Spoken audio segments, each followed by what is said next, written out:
بسم اللہ الرحمن الرحیم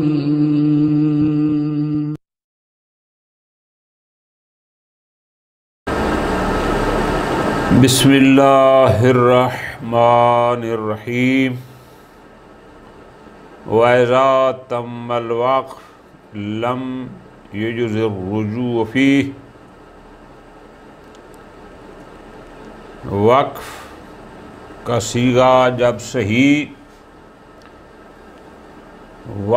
صیغہ جب شرعی طریقے سے صحیح طریقے سے انجام پا جائے،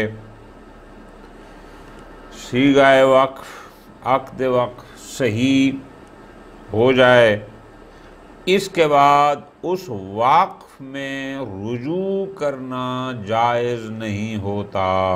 کیا مطلب؟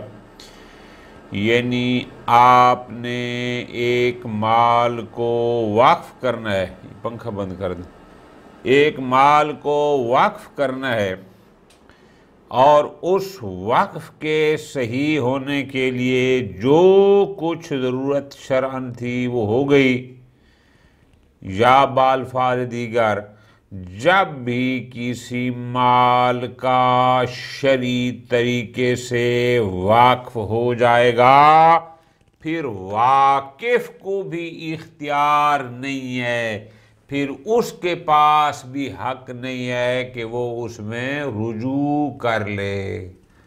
بڑا اہم نکتہ ہے۔ ایک شخص زمین مسجد کے لیے وقف کر دیتا ہے، صیغہ وقف بھی ہو گیا، جو دیگر شرائط اس میں مطلوب تھیں وہ بھی پوری ہو گئیں۔ اب سال 6 مہینے 2 سال بعد کہے کہ میں اس وقف کو فاسخ کرتا ہوں، میں اس کو ختم کرتا ہوں، میں اس کو واپس لیتا ہوں، فرماتے ہیں نا، اب واقف کے اختیار میں نہیں ہے کہ وہ اس وقف شدہ مال کو دوبارہ اپنی ملکیت میں لے سکے۔ ٹھیک ہو گیا؟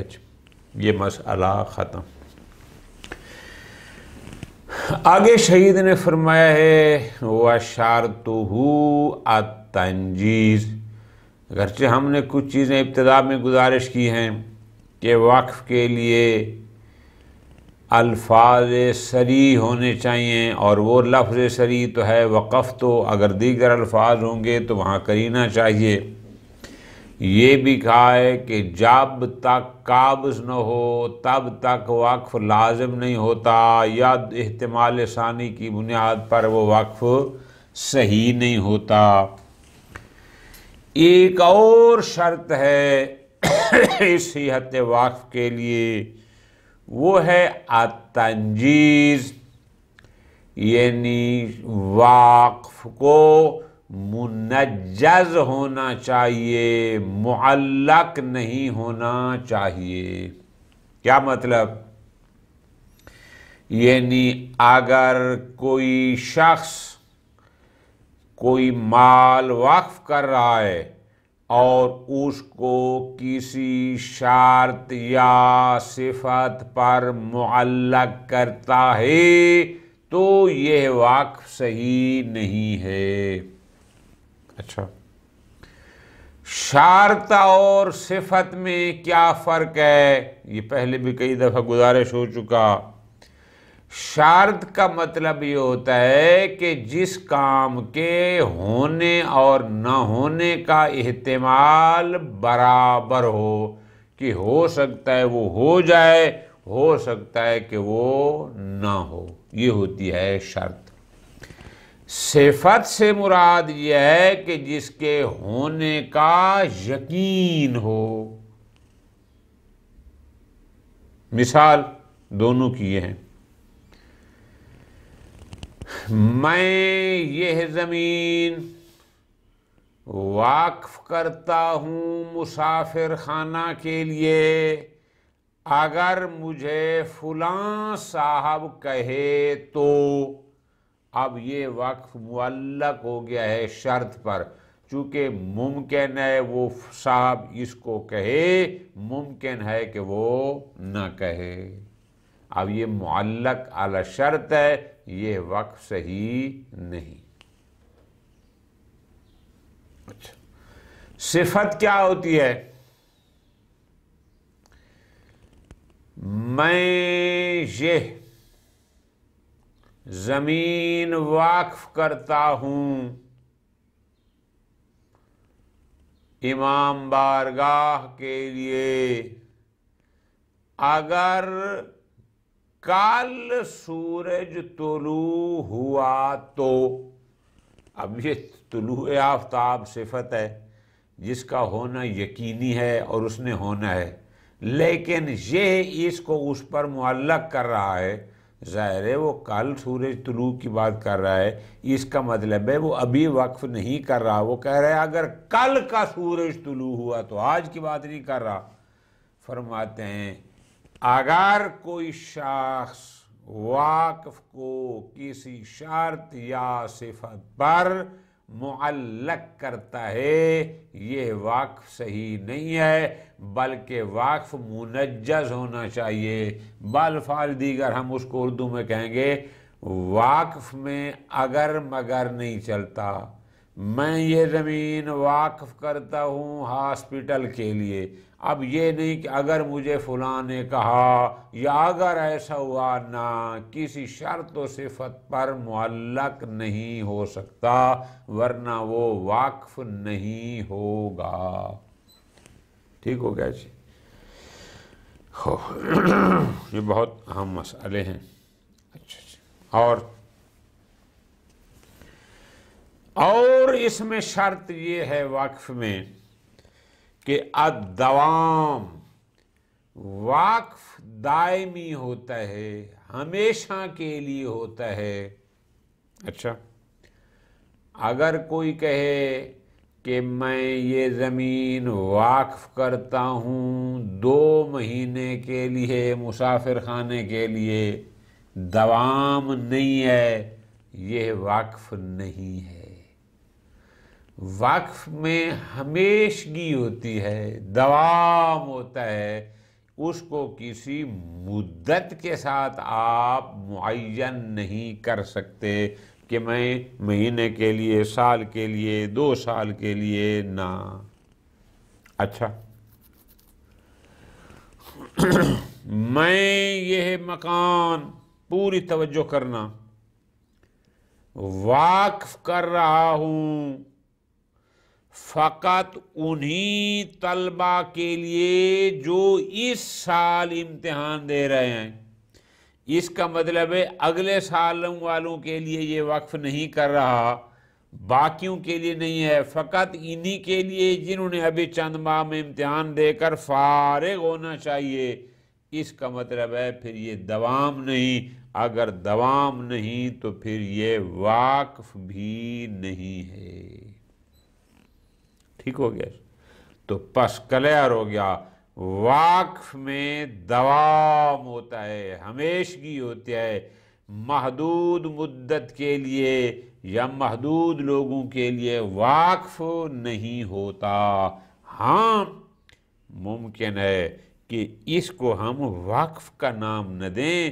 میں نے پہلے بھی چند عناوین آپ کو گزارش کیے تھے، ممکن ہے کہ یہ ان عناوین میں سے حبس کا عنوان اس پر صادق آ جائے، اور وہاں پر بھی میں نے کہا تھا واقف میں انشاءاللہ آج ہم اگر پہنچ گئے یا انشاءاللہ کل پہنچیں گے، واقف میں تو یہ ہوتا ہے کہ وہ واقف شخص اس مال کو اپنی ملکیت سے ہمیشہ کے لیے خارج کر دیتا ہے، لیکن حبس وغیرہ یا عمرہ یا سکنا، وہاں پر وہ ہمیشہ کے لیے اس کو اپنی ملکیت سے خارج نہیں کرتا، ایک محدود عرصے کے لیے کسی اور کو منافع حاصل کرنے کی اجازت دیتا ہے، وہ اور چیز ہے۔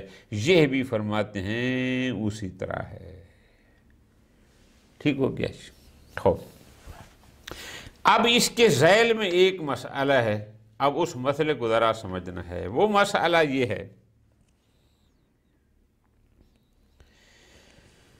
میں یہ مکان وقف کر رہا ہوں زید کے لیے،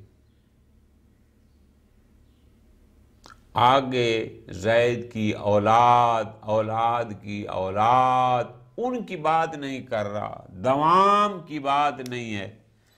ہم نے کہا ہے کہ یہ وقف تو نہیں ہے، حقیقت میں یہ حبس ہے۔ اچھا پھر کیا ہوگا؟ جب تک زید ہوگا وہ اس سے فائدہ اٹھاتا رہے گا، وہ چاہے وہ زمین تھی، چاہے وہ دکان تھی، چاہے وہ مکان تھا، کوئی بھی مال تھا، فائدہ اٹھاتا رہے گا۔ جوں ہی وہ موقوف علیہ جس کے لیے اس نے صیغہ وقف جاری کیا، اگرچہ ہم تو اس کو وقف حقیقی نہیں کہہ رہے، جوں ہی وہ شخص ختم ہوگا، فوت ہوگا، یہ چیز واپس اسی پہلے مالک کی ملکیت میں آ جائے گی، کیونکہ دوام تو تھا نہیں، وہ تو تھا حابس، اور حابس یہ ہوتا ہے کہ وہ اس مالک کے ملکیت میں واپس آ جاتا ہے۔ لیکن اس میں جو پیچیدگی ہے، جو باریک نقطہ ہے، اس نقطے کو سمجھنا ہے، بہت توجہ، وہ یہ ہے، زید نے مکان وقف کیا، زمین وقف کی، گاڑی وقف کی حسن کے لیے، اس کی آگے اولادوں کے لیے نہیں، فلاں فلاں نہیں، ٹھیک ہو گیا۔ حسن جب تک تھا اس مال کو استعمال کرتا رہا، اس سے فائدہ اٹھاتا رہا، اب وہ ہو جاتا ہے فوت، ہم نے کہا ہے کہ وہ چیز واپس چلی جائے گی زید کی ملکیت میں۔ اب پوری توجہ کرنی ہے، اس مسئلے کو ذرا گہرائی کے ساتھ سمجھنا ہے۔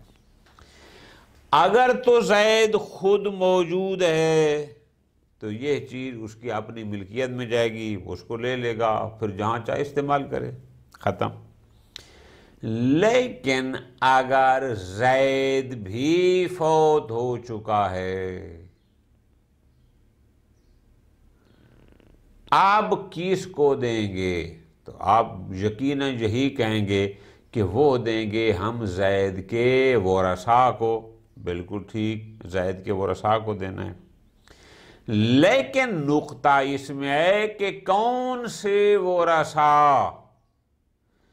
آیا جو زید کی موت کے وقت زید کے وارث تھے، آیا وہ اس کے وارث ہوں گے اور پھر ان کی آگے نسلیں اس ترتیب سے، یا نہ جو آج یہ جو موقوف علیہ تھے، اس کی موت کے وقت جو آج اس زید کے وارث بننے کی اہلیت رکھتے ہیں، یہ وارث ہوں گے۔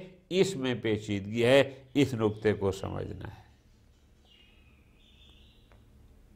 ٹھیک ہو گیا؟ کیوں؟ ہو سکتا ہے کہ زید کی موت کے وقت جو ورثاء تھے اب ان میں سے کوئی بھی نہ رہا ہو، اور آج جب موقوف علیہ فوت ہو رہا ہے تو آج جو زید کا وارث بن سکتے ہیں یہ اور لوگ ہیں۔ کتاب المیراث میں طبقات کی فہرست آپ تفصیل سے انشاءاللہ بعد میں پڑھیں گے، چھوٹی کتابوں میں پڑھ بھی چکے ہیں۔ تو بحث یہ ہوگی کہ کون سے ورثاء کو معیار بنائیں گے، ٹھیک ہو گیا جی؟ وَإِذَا تَمَّ الْوَقْفُ، جب کسی مال کا، میں اس کا ترجمہ یوں کرتا رہتا ہوں کہ شرعی طریقے سے وقف ہو جائے، وقف تام یعنی شرعی معیارات کے مطابق ایک وقف ہو گیا، لم یجوز الرجوع فی، اب اس وقف میں رجوع جائز نہیں۔ کیا مطلب؟ کہ اب اگر واقف چاہے کہ آپ نے اس مال موقوف کو واپس لے لے، اس کو فاسخ کر دے، نہ، اب اس کے بس میں نہیں ہے۔ کیوں؟ لِأَنَّهُ مِنَ الْعُقُودِ اللَّازِمَةِ، چونکہ وقف عقود لازمہ میں سے ہے، تو جو عقد لازم ہوتا ہے وہاں پر فسخ نہیں ہوتا، مگر یہ کہ اسباب شرعی ہوں اور وہ یہاں پر نہیں ہے، ٹھیک ہو گیا، ختم۔ آگے فرماتے ہیں وشرطہ مضافن الی ما سلف، اس وقف میں مضافن الی سلف یعنی ان کے ساتھ کہ جو ہم نے شرط ہم نے پیچھے کہا تھا کہ لا یلزم الا بالقبض، ایک تو شرط آئی تھی، قبض والی بات بھی آئی تھی وغیرہ وغیرہ۔ اب فرماتے ہیں کچھ اور شرائط بھی ہیں، ان کو شہید اول نے علیحدہ شرائط کے طور پر ذکر کیا ہے کہ وہ فرماتے ہیں اس میں شرط یہ ہے، وہ ہے التنجیز، کہ یہ وقف منجز ہونا چاہیے، اس میں تعلیق جائز نہیں ہے، یعنی اس کو معلق کرنا درست نہیں ہے۔ اس لیے فرماتے ہیں فَلَوْ عَلَّقَهُ عَلَى شَرْطٍ، اگر کوئی واقف اپنے واقف کو کسی شرط پر معلق کرے، او صفتٍ یا کسی صفت پر معلق کرے، باطلا، یہ واقف باطل ہو جائے گا۔ ٹھیک ہے جی، اب اگلی بات میں نے پہلے گزارش کی اس کو ذہن میں رکھ لیں، کون سی؟ کہ شرط اور وصف میں فرق کیا ہوتا ہے؟ گزارش کی تھی شرط وہ ہوتی ہے کہ جس کا ہونا یا نہ ہونا دونوں احتمال برابر ہوں، اور وصف سے مراد ہے وہ چیز کہ جس کا ہونا یقینی ہو، کہ جس نے ہر حال میں ہونا ہوتا ہے۔ اگر کوئی شخص اپنے صیغہ وقف کو معلق کر دے کسی شرط اور صفت پر، باطلا، وہ وقف باطل ہوگا۔ ہاں،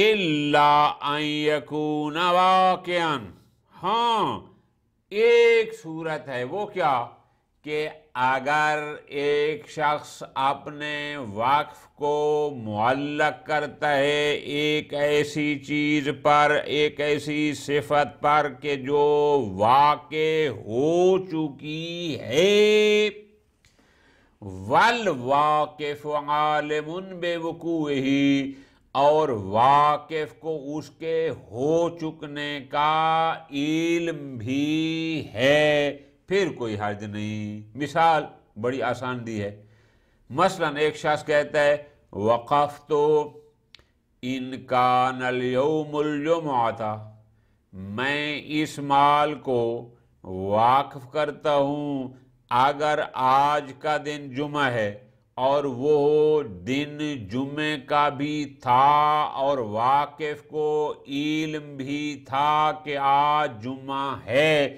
اب اگر اس قسم کا شرط پر معلق کرتا ہے وصف پر، اس سے کوئی فرق نہیں پڑتا، کیوں؟ چونکہ یہ تعلیق نہیں ہے حقیقت میں، یہ بس لفظوں ہے، ورنہ اس کو پتہ ہے کہ آج جمعہ ہے، وہ جانتا بھی ہے، اور پھر بھی کہتے ہیں اگر آج جمعہ ہے تو وقف کرتا ہوں، تو یہ ہے کوئی تعلیق ہے نہیں، گویا کہ یہ تنجیز ہے۔ اگر تنجیز ہے تو یہ وقف صحیح ہے۔ وَقَضَى فِي غَيْرِهِ مِنَ الْعُقُودِ، یہ بات فقط وقف میں نہیں، دیگر عقود میں بھی آپ نے بار بار یہی پڑھا ہے کہ عقد کو منجز ہونا چاہیے، معلق نہیں ہونا چاہیے۔ وہاں بھی ہم کہتے ہیں کہ اگر کوئی بندہ اپنے کسی عقد کو معلق کرتا ہے ایسی صفت پر کہ جو واقع ہو چکی ہے اور عاقد کو اس کے وقوع کا علم بھی ہے، تو پھر کوئی حرج نہیں، کیوں؟ چونکہ وہ تعلیق ہوتی نہیں ہے، وہ تنجیز ہی تنجیز ہے۔ ٹھیک ہو گیا جی، ختم۔ دوسری شرط وقف میں وہ ہے والدوام، وشرطہ التنجیز والدوام، یہ تنجیز پر عطف ہے۔ دوسری شرط ہے کہ وقف دائمی ہوتا ہے، وقف ہمیشہ کے لیے ہوتا ہے۔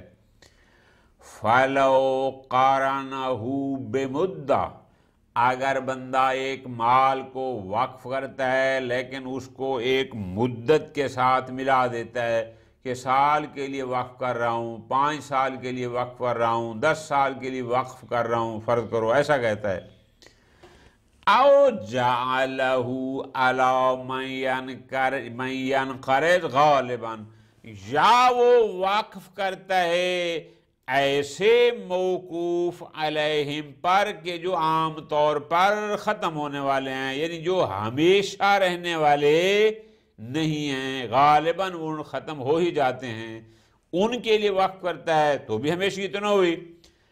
لم یکن وقفاً، تو یہ بے شک صیغہ وقف کا بھی کیوں نہ استعمال کرے، یہ وقف شرعی نہیں ہے۔ ٹھیک ہو گیا؟ شہید ثانی اس میں آگے بحث فرماتے ہیں، ٹھیک ہے چونکہ اس نے مدت کے ساتھ اس کو ملا دیا، مدت مقرر کر دی، یا ایسے لوگوں پر وقف کیا کہ جو ایک عرصے بعد ختم ہونے والے ہیں، وقف نہیں ہے، لیکن شہید ثانی فرماتے ہیں الاقوا صحتہ حبسا، میرے نزدیک اقوا یہ ہے، قوی یہ ہے کہ ٹھیک ہے یہ وقف نہیں ہے لیکن حبس کا عنوان اس کے لیے صحیح ہے۔ میں نے گزارش کی تھی کہ وقف کے علاوہ اور عنوان بھی ہے، تحبیس بھی تھا، عمرہ بھی تھا، سکنا بھی تھا، تو ان میں سے ایک تحبیس تھا الاقوا صحتہ، کہ بے شک یہ صیغہ وقف کو استعمال کرے لیکن میرے نزدیک یہ وقف تو نہیں لیکن حبس ہے۔ اچھا جی، اس پر عنوان تحبیس ہے۔ پھر ہوگا کیا؟ یبطلو بانقضائہا، اگر اس نے مدت کے ساتھ ملایا تھا تو جوں ہی وہ مدت ختم ہوگی یہ حبس بھی ختم ہو جائے گا۔ وانقراضہ، یا اس نے ایسے لوگوں پر وقف کیا تھا کہ جو ایک عرصے بعد ختم ہونے والے ہیں، تو جو ہی وہ منقرض ہوں گے، موقوف علیہ ختم ہوں گے، بس یہ حبس بھی ختم ہو جائے گا، باطل ہو جائے گا۔ پھر کیا ہوگا؟ پھر یہ ہوگا فَيَرْجِعُ إِلَى الْوَاقِفِ، جس نے وقف کیا تھا اپنے کاغذوں میں تو اس نے صیغہ وقف استعمال کیا تھا، اگر وہ زندہ ہے تو دوبارہ اسی کی ملکیت میں پلٹ جائے گا۔ او وارث ہی، اگر وہ نہیں ہے تو پھر اس کے ورثاء کی طرف پلٹ جائے گا۔ کب؟ حین انقراض الموقوف علیہ، اس وقت کہ جب موقوف علیہ ختم ہوں گے۔ کل ولائے، مثل ولا کے۔ اسباب ارث میں اللہ نے اگر ہمیں توفیق دی تو وہ ہم پڑھیں گے کہ نسب کے ذریعے انسان وارث بنتا ہے، زوجیت کے ذریعے انسان وارث بنتا ہے، اور ایک سبب ارث ہوتا ہے ولا العتق، ولا الامامہ، ولا زمان جریرہ۔ ٹھیک ہے جی، تو یہ اس طرح ہے، انشاءاللہ اس کی تفصیل وہاں آئے گی۔ خوب، اب بحث جو پہلے میں نے متوجہ کیا آپ کو غور کرنا ہے وہ یہ ہے کہ جناب اس نے جو واقف تھا وہ مر گیا ہے، جن پر وقف کیا تھا وہ بھی ایک عرصے بعد، فرض کرو 50 سال بعد، 60 سال بعد وہ ختم ہو گئے۔ ہم نے کہا ہے کہ یہ واپس جائے گا اس کے ورثاء کی طرف۔ سوال میں نے یہ اٹھایا تھا کہ یہ اس کے کون سے ورثاء کی طرف جائے گا؟ آیا وہ لوگ جو واقف کی موت کے وقت اس کے وارث بن سکتے تھے ان کو ملے گا اور آگے ان کے آنے والی نسلوں کو، یا نہ جو اس موقوف علیہ کے ختم ہونے کے بعد جو اب اس کے وارث بن سکتے ہیں ان کو ملے گا؟ یہ ایک بحث ہے کہ ملے گا کس کو۔ شہید ثانی فرما رہے ہیں وَيُحْتَمَلُ إِلَى وَارِثِهِ عِنْدَ مَوْتِهِ، ایک احتمال یہ ہے کہ ان ورثاء کو ملے گا عند موت ہی جو واقف کی موت کے وقت اس کے وارث بن سکتے تھے، یہ مال ان کی ملکیت میں جائے گا۔ تو آپ کہیں گے جناب وہ تو 60 سال پہلے فرض کرو واقع فوت ہو گیا، اس وقت جو وارث بن سکتے تھے وہ بھی اب ان میں سے بھی کئی فوت ہو گئے۔ شہید فرماتے ہیں کوئی مشکل نہیں، احتمال ہے کہ وارث وہی ہوں گے، وَيُسْتَرْسَلُ فِيهِ، اور پھر یہ توارث چلتا رہے گا، آگے وہ نہیں ہیں تو پھر جو ان کے وارث ہیں وہ نہیں تو ان کے وارث ہیں، إِلَىٰ أَن يُصَادِفَ الْإِنْقِرَاض، حتیٰ کہ وہ وارث اب پہنچ جائیں کہ جب موقوف علیہ منقرض ہو رہے ہیں، ختم ہو رہے ہیں، آج اس نسل اور اس ترتیب کے مطابق کون کس کا وارث ہے اس کو دیں گے. ٹھیک. آگے 2-3 اصطلاح ہیں، اب ان کو بڑا تفصیل سے یاد کرنا ہے. وہ یہ ہے وَيُسَمَّ هَذَا مُنْقَطِعُ الْآخِرِ، اس کا نام رکھا جاتا ہے منقطع الآخر. اب ذرا غور کریں، میں آپ کو اس کی قسم میں کچھ بتا دوں تاکہ پھر آگے ترتیب سے آپ کو سمجھ آ جائے. وہ یہ ہے، ذرا غور کرنا. میں یہ مکان واقف کر رہا ہوں زید کے لیے، زید کے بیٹے کے لیے اور زید کے پوتے کے لیے. اب 3 نسلیں ہو گئی نا. اب جب تک زید کا ہوگا وہ اس کے پاس رہے گا، حبس چل رہا ہے، پھر اس کا بیٹا آ جائے گا وہ بھی استفادہ کرتا رہے گا، پھر اس کا پوتا آ جائے گا وہ بھی. جو ہی اس کا پوتا اس دنیا سے ختم ہوگا مال واپس واقف کے پاس چلا جائے گا. اب اس کو ہم نے نام دیا ہے منقطع الآخر، چونکہ اب پوتا نہیں رہا، ختم ہو گیا. تو جو ہی موقوف علیہ منقرض ہوں گے، یعنی جہاں ختم ہوں گے وہاں وہ حبس بھی ختم ہو جائے گا. ٹھیک ہو گیا جی. اب پوری توجہ، یہ ایک ہو گیا. ایک اصطلاح شہید استعمال کر رہے ہیں، اس کا نام رکھا ہے منقطع الاول. اچھا وہ کیا؟ میں یہ مکان واقف کر رہا ہوں زید کے لیے اور زید کے بعد اس کے بیٹے کے لیے.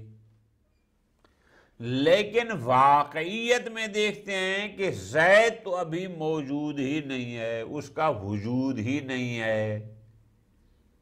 اس کو ہم کہتے ہیں منقطع الاول، یعنی وہ پہلا فرد جس کے لیے واقف ہوا تھا وہی موجود نہیں ہے. اس کا اصطلاح میں نام ہے منقطع الاول. ٹھیک ہوگی. اچھا ایک اصطلاح استعمال کر رہے ہیں، ان کو لکھ لیں گے تو پھر آپ کو مزہ آئے گا. منقطع الطرفین. اچھا وہ کیا؟ میں یہ مکان واقف کر رہا ہوں زید کے لیے، زید کے بعد اس کے بیٹے کے لیے اور اس کے بعد اس کے پوتے کے لیے. اب ہم دیکھتے ہیں کہ واقعیت میں زید بھی موجود نہیں ہے اور ادھر اس زید بھی موجود نہیں اور اس کا پوتا بھی نہیں. نہ پہلا فرد ہے نہ آخری، ایک درمیان والا کھڑا ہے. سمجھا کی بات؟ اس کو کہتے ہیں منقطع الطرفین، یعنی جو اول پہلا تھا جس پر وقف تھا وہ بھی نہیں ہے، جو آخری تھا وہ بھی نہیں ہے. 2 ہو گئے. تیسرا، میں یہ مکان واقف کرتا ہوں زید کے لیے اور زید کے بعد اس کے بیٹے کے لیے اور اس کے بعد اس کے پوتے کے لیے. اب ہم جب واقعیت میں دیکھتے ہیں زید موجود ہے لیکن اس کا پوتا موجود نہیں ہے، بیٹا موجود نہیں ہے لیکن پوتا ہے، یعنی جو درمیان والا فرد تھا وہ نہیں ہے. اس کو کہتے ہیں منقطع الوسط، یعنی درمیان والا نہیں ہے. اب شہید سمجھانا یہ چاہتے ہیں جو ہے منقطع الآخر، جہاں آخری فرد منقطع، وہاں تو جو پہلے فرد ہیں سب میں حبس جائز ہے. جو ہوگا مصداق منقطع الاول کہ میں وقف کر رہا ہوں زید کے لیے پھر اس کے بیٹے کے لیے، خود ابھی زید ہی نہیں ہے، یہ وقف بھی صحیح نہیں ہے. کیوں؟ جس پر وقف کر رہا ہے وہ خود ہے ہی نہیں، وہی منقرض ہے. اسی طرح جو منقطع الطرفین ہے، میں مکان وقف کر رہا ہوں زید کے لیے، پھر اس کے بیٹے کے لیے، پھر اس کے پوتے کے لیے، ادھر زید بھی نہیں ہے ادھر پوتا بھی نہیں ہے، فقط ایک درمیان والا ہے، اس کو ہم کہتے ہیں منقطع الطرفین، یہ بھی صحیح نہیں ہے۔ ہاں اگر ہے منقطع الوسط، یہ زید کے لیے، زید کے بعد اس کے بیٹے کے لیے، پھر اس کے پوتے کے لیے، لیکن واقعیت میں تو اس کا بیٹا ابھی ہے ہی نہیں، فرماتے ہیں کوئی حرج نہیں ہے، لیکن زید تو موجود ہے، پہلا فرد موجود ہے، لہذا جب تک یہ ہے یہ حبس چلتا رہے گا، جب یہ ختم ہوگا پھر واپس جائے گا اس مالک کی ملکیت میں۔ اب ذرا غور کرو۔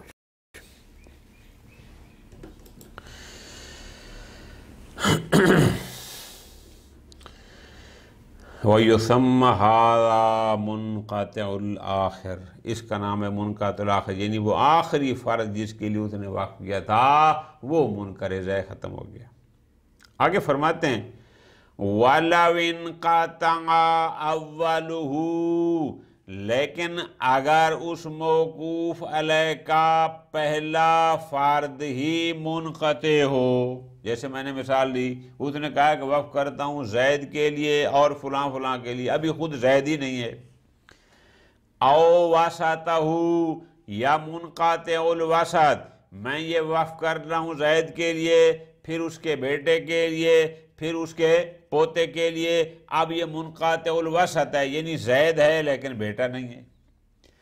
او طرفاؤ، یا منقطع الطرفین، میں یہ وقف کرتا ہوں زید کے لیے، پھر اس کے بیٹے کے لیے، بعد میں اس کے پوتے کے لیے، اب نہ زید ہے نہ ہی پوتا ہے، درمیان والا کھڑا ہے، فرماتے ہیں الاقوى بطلان ما بعد القطع، اب قانون یہ ہے کہ جہاں پر بھی موقوف علیہ ختم ہوں گے، منقرض ہوں گے، جہاں بھی ختم ہوں گے، بس وہیں پر وہ حبس باطل ہو جائے گا۔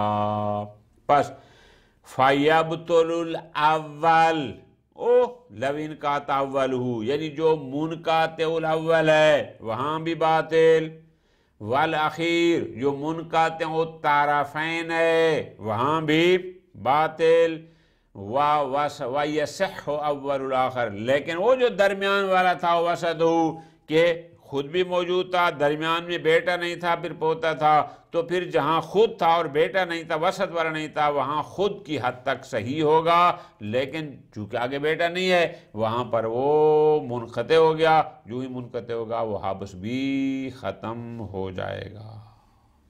ٹھیک ہو گیا؟